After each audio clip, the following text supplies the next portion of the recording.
Hello guys and welcome back to Shikha classes. जैसा कि हम सभी जानते हैं, शेक्सपियर ने 154 सनेट्स लिखे, जिसमें से सनेट 1 से सनेट 126 तक these have been addressed to a fair youth, और बाकी के सनेट्स एक डार्क लेडी को एड्रेस किए गए हैं। और इस वीडियो में हम सनेट 13 पढ़ेंगे। और जैसा हम जानते हैं कि सनेट 1 से सनेट 17 तक इसे हम प्रोक्रिएशन सॉनेट्स भी कहते हैं। क्यों? क्योंकि प्रोक्रिएट वर्ड का मतलब होता है रिप्रोड्यूस करना, और इसमें एक नई जिंदगी को जन्म देने की बात की गई है। So these sonnets from 1 to 17, that means 17 sonnets come under the category of procreation sonnets. और हम ये भी जानते हैं कि सनेट बेसिकली मेनली 2 टाइप्स का होता है। अगर आपको सनेट के टाइप्स डिटेल में जानने हैं या फिर आयम्बिक पेंटामीटर के बारे में डिटेल में जानना है, इन सभी पे मैंने वीडियो बनाया है, लिंक डिस्क्रिप्शन में है, आप जाकर विजिट कर सकते हैं। तो हम सनेट 13 की बात कर रहे थे। ये सनेट शेक्सपियर ने लिखा है, तो जाहिर सी बात है कि जो स्टाइल ऑफ सनेट यूज़ किया गया है दैट इज़ शेक्सपियरियन सनेट, जिसे हम इंग्लिश सनेट भी कहते हैं। और दूसरा होता है पेट्रार्कन, या जिसे हम इटालियन सनेट भी कहते हैं। किसी भी सोनेट की एक कैरेक्टरिस्टिक होती है क्या कि उसमें 14 लाइन्स होता है और एक लाइन आयम्बिक पेंटामीटर में लिखा जाता है। एक शेक्सपियरियन सोनेट की राइम स्कीम होती है AB AB, CD CD, EF EF, GG। और हाँ, इनके 14 लाइन्स को हम ज़्यादातर 4 अलग स्टैंजाज में बांटते हैं। और जो पहला स्टैंजा, दूसरा और तीसरा स्टैंजा होता है, वो तीनों क्वाट्रेंस होते हैं, यानी कि हर एक स्टैंजा 4 लाइन का होगा। ऐसा 3 स्टैंजा होता है। तो 4 3 12 लाइन्स हो गए। और जो आखिरी स्टैंजा होता है that is a couplet, means a stanza of 2 lines. ज़्यादातर शेक्सपियरियन सनेट में जो टर्निंग पॉइंट होता है, जिसको हम वोल्टा कहते हैं, जहाँ पर अक्सर टॉपिक में कोई चेंज आता है, कई बार स्पीकर भी चेंज हो जाते हैं। तो ये वोल्टा शेक्सपियरियन सनेट में ज़्यादातर 13th लाइन पर आता है, यानी कपलेट की शुरुआत के साथ होता है।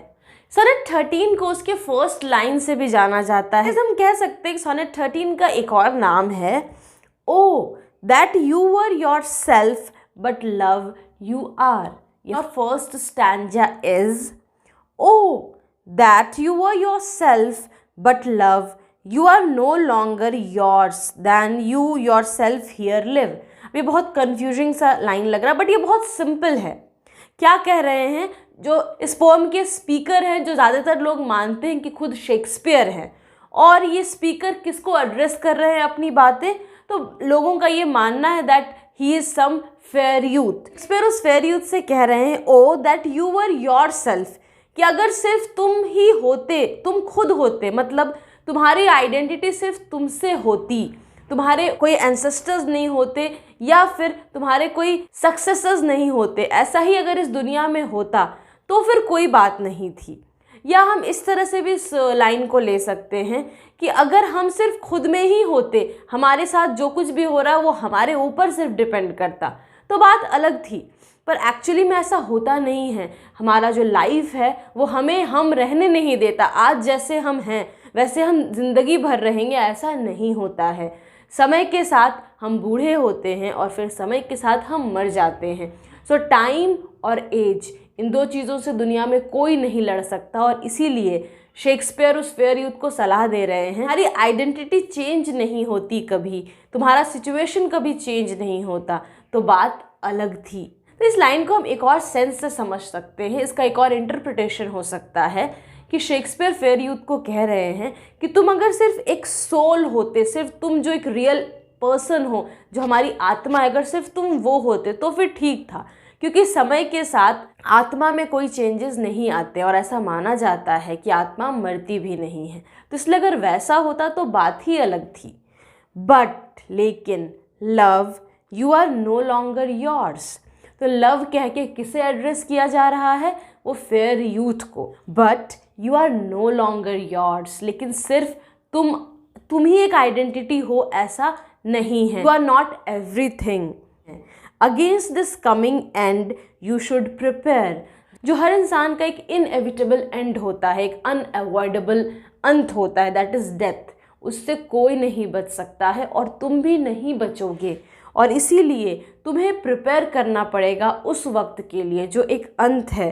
And your sweet semblance to some other give, semblance कहते हैं अपीयरेंस को, तो तुम्हारी जो ये ब्यूटी है, तुम्हारा जो ये स्वीट अपीयरेंस है, वो तुम्हें किसी और को ट्रांसफ़र करना पड़ेगा, ताकि जब तुम मर जाओ, तुम्हारा अंत आ जाए, तो तुम्हारी ब्यूटी इस दुनिया में कायम रहे, तुम्हारे जैसा एक दूसरा इंसान इस दुनिया में रहे। सो एक्चुअली स्पीकर लिसनर से कह रहे हैं, फेयर यूथ से कह रहे हैं कि it's high time that you should get married and produce children who are as sweet and beautiful as you are. जितने खूबसूरत तुम हो उतने ही बच्चे तुम्हारे हों, that can carry your legacy, तुम्हारी इस खूबसूरती के लिगेसी को वो कैरी कर सके। नाउ इस स्टैंजा का राइम स्कीम है A B A B. Figures of speech की जहाँ तक बात है तो इसमें ज़्यादा फिगर्स ऑफ स्पीच यूज़ नहीं हुए हैं। हाँ, कुछ साउंड मैच कर रही है, जैसे फर्स्ट लाइन में यू, योर, यू, और सेकेंड लाइन में योर्स, यू, योर। तो हम कह सकते हैं कि repetition figure of speech use हुआ, या फिर हम ये भी कह सकते हैं कि alliteration figure of speech use हुआ है, क्योंकि एक ही लाइन के बहुत सारे वर्ड्स का स्टार्टिंग का कॉन्सोनेंट साउंड सेम था। और सेकेंड लाइन में लॉन्गर, लिव, इन दोनों वर्ड्स के स्टार्टिंग का कॉन्सोनेंट साउंड ल, एल है, मीन्स प्रोनाउंसिएशन वाइज सेम है, और इस वजह से हम कह सकते हैं एलिटरेशन यहाँ भी यूज़ हुआ है। Now it's turn for the second quatrain, और you can say second stanza. So, should that beauty which you hold in lease find no determination? Now, lease हम क्या कहते हैं? जब कोई प्रॉपर्टी हम कुछ समय के लिए किसी मालिक से लेते हैं अपने यूज़ के लिए, और उसके बदले उस इंसान को हम रेंट देते हैं। तो बेसिकली यहाँ पर लिसनर यानी कि फेयर यूथ की ब्यूटी को एक ज़मीन से कंपेयर किया गया। जिस तरह हम ज़मीन को या किसी प्रॉपर्टी को रेंट पर लेते हैं, लीज पर लेते हैं, बिल्कुल उसी तरह से ब्यूटी भी हमें टेम्पररली मिली है, वो हमेशा के लिए हमारी चीज़ नहीं है। समय बदलेगा, हम बूढ़े होंगे, सुंदरता अगर है हमारे पास तो वो ख़त्म हो जाएगी, और मरने के बाद तो बिल्कुल ही ख़त्म हो जाएगी। यहाँ पे शेक्सपियर ने, पोएट ने, ब्यूटी को कंपेयर किया है विथ समथिंग लाइक प्रॉपर्टी, जिसे लीज पर लिया गया हो, कि उस फेयर यूथ को ब्यूटी जैसे हमेशा के लिए नहीं मिली हो, कुछ समय के लिए मिली हो। तो हम कह सकते हैं यहाँ पे metaphor figure of speech use हुआ है, because there is an indirect comparison between two different things, that is land और some other property and beauty. इस स्टैंजा में हम कह सकते हैं कि डिटर्मिनेशन वर्ड का मतलब है कॉन्टिन्यूएंस। तुम्हारी खूबसूरती क्या इस दुनिया में कंटिन्यू नहीं करेगी? क्या तुम्हारे मरने के साथ साथ वो खूबसूरती भी दुनिया से ख़त्म हो जाएगी? और should that beauty which you hold in lease, कि वो खूबसूरती जो तुम्हारे पास तो है पर लीज पर है, टेम्पररली है, फाइंड नो डिटर्मिनेशन, क्या उसको कोई कॉन्टिन्यूएंस नहीं मिलेगा? Then you were yourself again after yourself's decease. You, yourself word बार बार रिपीट हुआ है। यहाँ पे पोएट ये कह रहे हैं, स्पीकर फेयर यूथ को एड्रेस कर रहे हैं और उसको समझा रहे हैं। एक्चुअली एक लगता है एज इफ़ कि जैसे एक पिता या बड़ा भाई अपने बेटे को समझाए कि देखो भाई, क्या दुनिया में सब कुछ फिक्स नहीं है, सब कुछ बदलता रहता है, और इसीलिए it's high time to get married, have kids, और अपनी जो लिगेसी है उसको आगे बढ़ाना है हमें।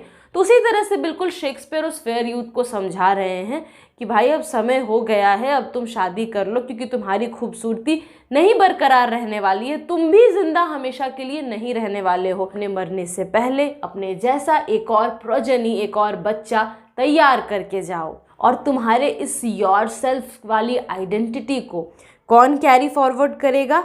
When your sweet issue your sweet form should bear, उसे कैरी करेगा तुम्हारा वो स्वीट सा बच्चा, तुम्हारा ही एक स्वीट फॉर्म जिसे तुम जन्म दोगे। बियर वर्ड का दोनों मतलब होता है, जन्म देना भी और सहना या धारण करना भी, तो दोनों सेंस में यूज़ हो रहा है कि उस बच्चे को जब तुम बियर करोगे, जन्म दोगे, तो वो तुम्हारी लेगेसी को कैरी करेगा, बियर करेगा, धारण करेगा। तो हम कह सकते हैं इन अ सेंस कि पन फिगर ऑफ स्पीच भी यहाँ यूज़ हुआ है। नाउ जैसा मैंने शुरू में बताया, एक शेक्सपियरियन सनेट की राइम स्कीम होती है ए बी, जो फर्स्ट क्वार्ट्रेन में हमने पढ़ लिया। सेकेंड क्वार्ट्रेन की होती है सी डी। तो ऑफ कोर्स इसके भी फर्स्ट और थर्ड लाइन के लास्ट के साउंड सेम है, लीज, डिसीज, और सेकेंड और फोर्थ के लास्ट के साउंड सेम है, व, ब। Now it's turn for the third quatrain. Who lets so fair a house fall to decay, which husbandry in honor might uphold? Now further उन्होंने और भी एक बड़े चीज से डेथ को कंपेयर किया है, डेथ के डिकेइंग पावर को कंपेयर किया है। तो हम कह सकते हैं कि यहाँ पर भी metaphor figure of speech use हुआ है। स्पीकर क्या कह रहे हैं? हु, कौन ऐसा करता है कि एक बहुत ही अच्छा, बहुत ही शानदार एक घर को गिरने के लिए छोड़ दे। मतलब एक्चुअली वो उस फेयर यूथ को समझा रहे हैं कि कौन आदमी ऐसा करता है कि अपनी इस खूबसूरती को, इस दुनिया को बर्बाद करने दे, उसको वो बचाने का कोई तरीका ना ढूंढे। Which husbandry in honour might uphold, तो कौन वो मूर्ख इंसान होगा जो एक सुंदर घर के जैसे इस शरीर के, इस ब्यूटी को दुनिया से हमेशा के लिए ख़त्म होने देगा।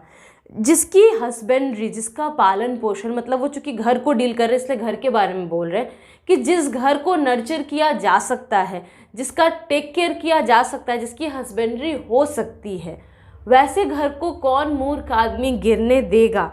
बिल्कुल उसी तरह से जैसे कि तुम सुंदर हो तो इस सुंदरता को तुम दुनिया से क्यों ख़त्म करना चाह रहे हो, जब इस सुंदरता को होल्ड करने के लिए तुम एक बच्चे को जन्म दे सकते हो। Against the stormy gusts of winter's day, अगर घर को आंधी से बचाया जा सकता है, अगर कोई ऐसा हो सकता है जो उस घर को डिके होने से, सड़ने से बचा सके, तो कोई मूर्ख ही होगा जो वो काम न करे।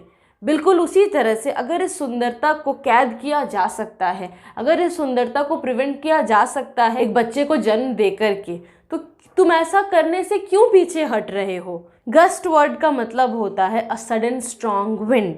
यहाँ पे वो स्ट्रॉन्ग विंड कौन है? वो स्ट्रॉन्ग विंड है टाइम, एज एंड डेथ। कह सकते हैं यहाँ पे भी डेथ को, या हम कह सकते हैं टाइम को, एज को कंपेयर किया गया विथ स्ट्रॉन्ग विंड्स। तो यहाँ पे भी मेटाफर यूज़ हुआ है। एक्चुअली इस पूरे स्टैंजा में एक एक्सटेंडेड मेटाफर यूज़ हुआ है और ब्यूटी को एक खूबसूरत घर से कंपेयर किया गया, या कह सकते फेयर यूथ को एक खूबसूरत घर से कंपेयर किया जा रहा है, और डेथ को एक आंधी तूफान से कंपेयर किया जा रहा है, ठंड की उन सूखी हवाओं से कंपेयर किया जा रहा है जो किसी चीज़ को भी डल कर दे।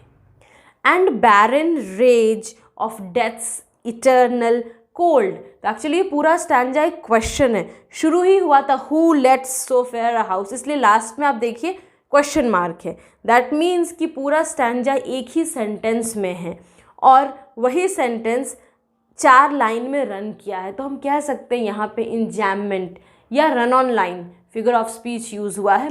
बैरन वर्ड का मतलब होता है बंजर, अनप्रोडक्टिव, वो ज़मीन जिससे कि कुछ उपज नहीं सकता। तो एक बच्चे को जन्म न दे करके वो फेयर यूथ भी खुद को बैरन ही प्रूफ कर रहा है। हालांकि वो बैरन है नहीं, बट बिल्कुल वो उसी तरह का काम कर रहा है। और डेथ को इस लास्ट लाइन में पर्सोनिफाई किया जा रहा है एज इफ वो कोई पर्सन हो जिसके पास रेज हो, गुस्सा हो।